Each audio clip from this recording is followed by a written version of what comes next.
समकोण त्रिभुज में कर्ण पर यदि अर्धवृत्त बना हो तो उसकी त्रिज्या हम लोग कैसे निकालेंगे, आज के क्लास में सीखेंगे।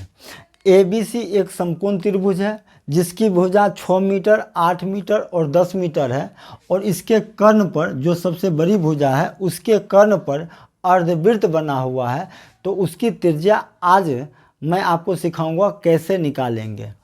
आपको पता होगा कि त्रिज्या वृत्त के स्पर्श बिंदु के साथ 90 डिग्री का कोण बनाती है। यही त्रिज्या किसको कहते हैं, तो केंद्र बिंदु से परिधि को मिलाने वाली, केंद्र बिंदु से परिधि को मिलाने वाली रेखा क्या कहलाती है, त्रिज्या कहलाती है। और स्पर्श, यही त्रिज्या स्पर्श बिंदु के साथ कितना डिग्री का कोण बनाएगी, 90 डिग्री का कोण बनाएगी। ये भी 90 डिग्री बनेगा, ये भी 90 डिग्री बनेगा। ये यहाँ से यहाँ तक का लंबाई पूरा कितना हो जाएगा, केंद्र बिंदु से परिधि को मिलाने वाली रेखा क्या कहलाएगी, त्रिज्या। ये त्रिज्या, ये भी आपका क्या बन जाएगा, त्रिज्या। यहाँ तक समझ में आ गया होगा पूरा। ठीक है, आगे बढ़ते हैं। एक रचना करते हैं। अगर हम B से O को मिला दें, B से इसको नामांकन कर देते हैं, यह आपका मान लीजिए O है, B से O को मिला दिए, तो यहाँ से देखिएगा कि दो त्रिभुज में बट गया। ये पूरा समकोण त्रिभुज दो त्रिभुज में बट गया। कौन कौन, एक त्रिभुज बन गया ABO और दूसरा बन गया OBC। तो अगर हम बड़े त्रिभुज की बात करें, एरिया ऑफ त्रिभुज ABC लिख के बताते हैं। एरिया ऑफ त्रिभुज ABC बराबर बड़े त्रिभुज का एरिया, दो छोटे छोटे ट्रायंगल के एरिया को अगर हम जोड़ दें तो बड़े त्रिभुज के एरिया के बराबर हो जाएगा। कौन कौन छोटा छोटा, तो एरिया ऑफ त्रिभुज ABO, एरिया ऑफ त्रिभुज ABO प्लस एरिया ऑफ त्रिभुज OBC, एरिया ऑफ त्रिभुज OBC। अगर दोनों त्रिभुज के एरिया को जोड़ दे तो बड़े त्रिभुज के एरिया के बराबर हो जाएगा।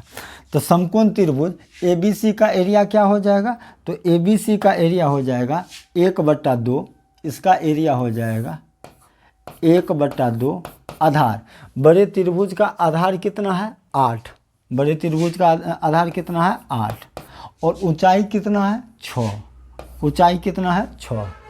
ये बड़े त्रिभुज का एरिया बराबर होगा एरिया ऑफ ट्रायंगल ABO। इस त्रिभुज के लिए एरिया निकालेंगे तो 1/2 हो जाएगा, 1/2 आधार। आधार कितना हो जाएगा, आधार किसको कहते हैं, जिस पर परपेंडिकुलर होता है, लंब होता है। तो लंब किस पर है, AB पर है, तो आधार कितना हो जाएगा, 6। ऊंचाई कितना हो जाएगा, ABO के लिए ऊंचाई कितना हो जाएगा, R। यहाँ तक ठीक है, समझ में आया है। आगे बढ़ते हैं। और दूसरा त्रिभुज है एरिया ऑफ त्रिभुज OBC। OBC का एरिया हो जाएगा 1/2 आधार। आधार जिस पर परपेंडिकुलर लंब होता है, तो आधार कितना हो जाएगा, 8। आधार कितना, 8, और ऊंचाई कितना हो जाएगा, R। तो हम क्या किए हैं, बड़े त्रिभुज के एरिया को दो भाग में बांट दिए। ये आपका बड़े त्रिभुज का एरिया है और दो छोटे त्रिभुज के एरिया में बांट दिए। एक त्रिभुज ले लिए हैं ABO और दूसरा त्रिभुज ले लिए हैं OBC।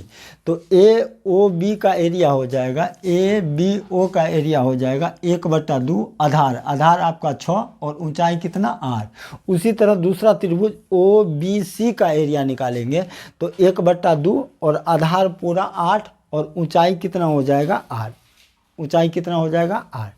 अब यहाँ से देखिएगा तो हाफ कॉमन आ जाएगा, हाफ कॉमन आ जाएगा। तो हाफ कॉमन लेकर हम दोनों में काट दिए, तो ये आपका बन गया 8 × 6 बराबर 6R + 8R। 6R + 8R दोनों को जोड़ेंगे तो ये आपका हो जाएगा 14R। 6R + 8R दोनों को जोड़ेंगे तो कितना हो जाएगा, 14R। तो 2 से काट लेंगे, तो 2 से काटेंगे तो ये 7 बार में कटेगा, 2 से काटेंगे ये 3 बार में कटेगा। तो आपका R बराबर हो जाएगा 8×3 = 24 बटा कितना, 7 मीटर में।